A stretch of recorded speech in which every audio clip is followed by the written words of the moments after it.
Thank you, Niti Aayog, for having invited me for this, for the launch of the National Asset Monetization Pipeline. And just to remind you, National Infrastructure Pipeline was launched in December 2019, and there is a parallel running of these two from this year onwards. So this is going to be coterminous with the infrastructure pipeline, is a point which Amitabh made, and I think that really gives you the timeline and the framework and how infrastructure related, both brownfield and greenfield things are going to happen simultaneously. But the first thing to start with is the budget that we presented in February 2021 was clearly something which was prepared in the light of the pandemic affected economy. 2020, you saw the rapid changes that had happened. We had to lock down the economy because at that time we did not even have PPE kits. Then, of course, ramping up of capacities and production, all that happened. But nevertheless, the economy did have a serious challenge, but we didn't allow the challenge to remain there.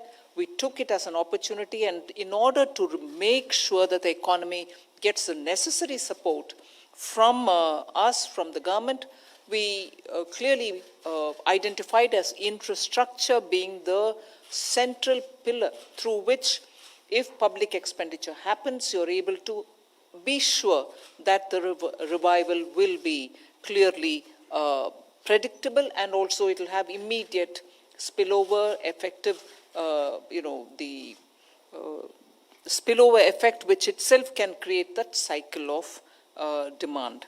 So it was very clear that the public expenditure in infrastructure will have to be really increased, and also continuously I've kept monitoring.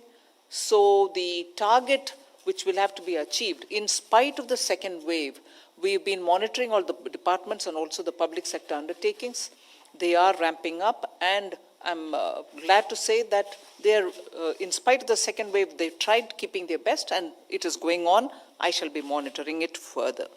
But what the asset monetization pipeline does today is to take this entire thing to the next phase, where you're looking at the public-private partnership.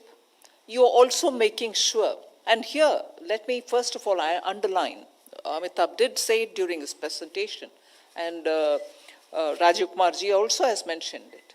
There's no land here.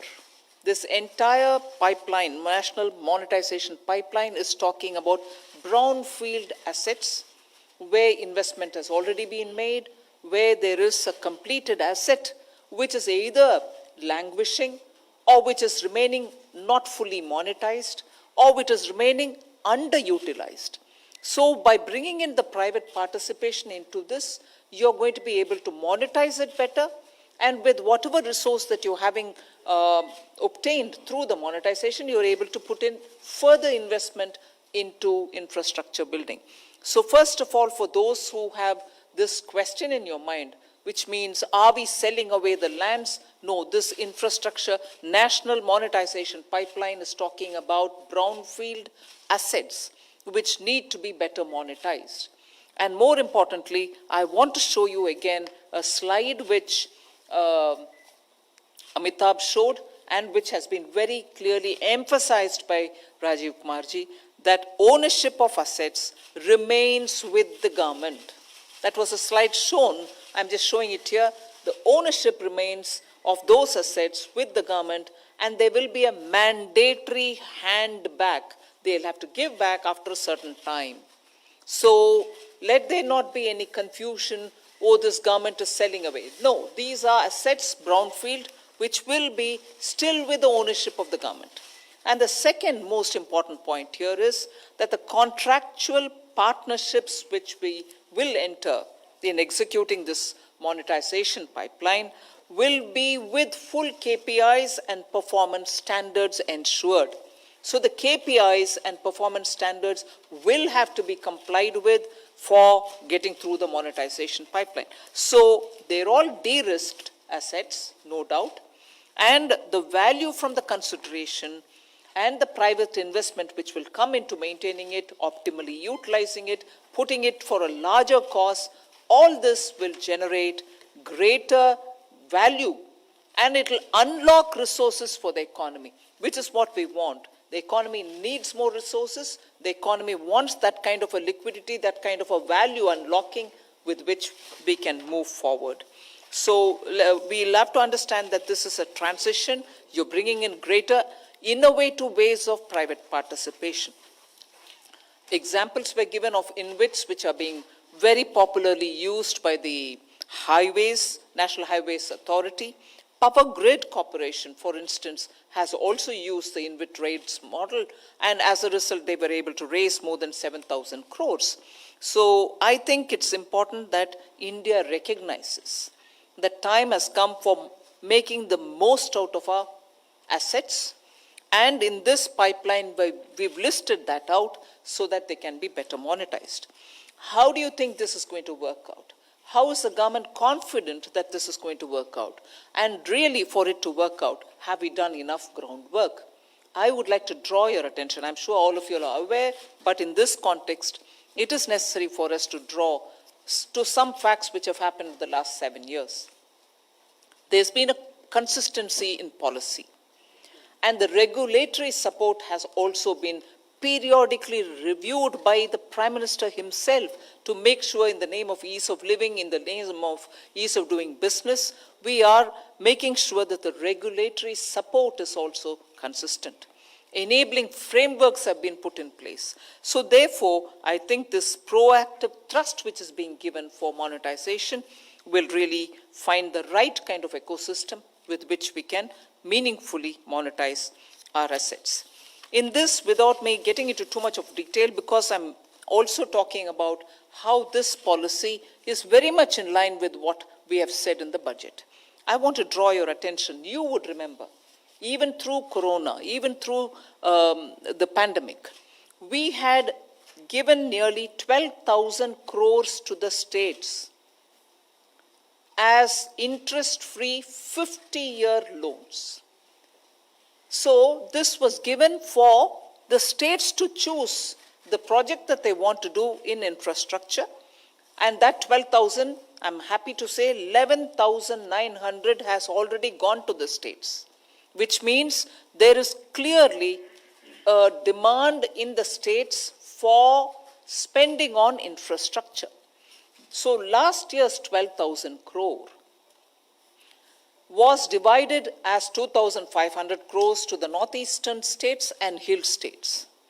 Then about 7,500 crores was given to all other states. About 2,000 crores was given to states, subject to some conditions that they fulfill those reformatory steps that we had taken. Only 2,000 of the 12,000 was tied to performance and reforms steps which they had to take. And even in that, when states have fulfilled the reforms which we set as a precondition, most states have adhered and taken the money. That is why, of the 12,000 crores, 11,900 has already been given to the states. I am underlining the point that this monetization pipeline is coming at a time when states are also keen to move forward, and therefore we have come. Amitabh did explain that up to 5,000 crores for this year. I spoke about 12,000 crore for last year. For this year, Amitabh did highlight that about 5,000 crores of financial assistance is already budgeted in this year's budget, again as a 50-year loan to the states, interest-free. But I want you to understand that there are three dimensions or three different silos under which support is going to be given to the states. One is, if they disinvest, let's say a PSU, or if they disinvest and also let go the control, whatever money they would raise out of it, 100% will match it and give it to their state's consolidated fund of the state. There are three ways in which we are supporting monetization by the states. This year's money for interest-free amount is given to the states. One scheme is if the states come out with a PSU disinvestment plan, and if they disinvest it completely giving away control, the money that they raise, we will give 100% matching amount into their state's consolidated fund. That is one way. The second way is if they list, instead of privatizing, if they just list a company, a state-held public sector undertaking, if they just bring it to the markets and list it, and the money realized through that listing, we will match 50% of it. Whatever they realize by the listing, whatever amount they would raise, we will match it by giving the states 50% of that. That's a second proposition. The third is what Amitabh mentioned, that 5,000 is kept aside in the budget. And in this is a financial assistance, and we are giving them a 50-year interest-free again, up to 33% of the value of the assets realized through the monetization. So there are three different ways in which we have agreed to assist the states in order that there is a greater sense of monetizing states' assets. Plan A, which I explained, 100% support from center. Plan B, 50% support where you're listing the companies. And Plan C is the monetization where we'll give up to 33%. So this is about 10,000 crore. I've given you three different categories in which for monetization we are helping. Last year I said 12,000 we gave for states' states' own choice of what they want to do in terms of infrastructure spending. This year, that amount, which was 12,000 last year, this year it is 10,000 crores. For any project that they choose, we will give them according to certain proportion. Last year's 12,000, this year's 10,000 crore. Other than that, you have the three different ways in which we are telling states, if they go ahead with PSU, disinvestment, 100%, 50% when they go for listing, or 33% when they're going for monetization. So I would like to underline and draw your attention to the fact that not only did we announce central government's budgetary provision, which was what, 134% more than last year? Am I right, Vivek, if you will correct me? Reaching 5.5 lakh crores for public expenditure for infrastructure. That is one big thing that we've announced. We gave last year 12,000 crores to the states as a 50-year loan interest-free. This year we are giving 10,000 crore interest-free for infrastructure. Over and above that, the three different categories that I've explained to you. So the underlining point is, we are with the states. We want to work together with the states. We have taken a whole of government approach. That's why you have all the secretaries here who are going to take it up onto themselves and spread, whether it is a sports stadium or a railway route or urban properties, which the minister is here, secretary is here who will explain it, and so on.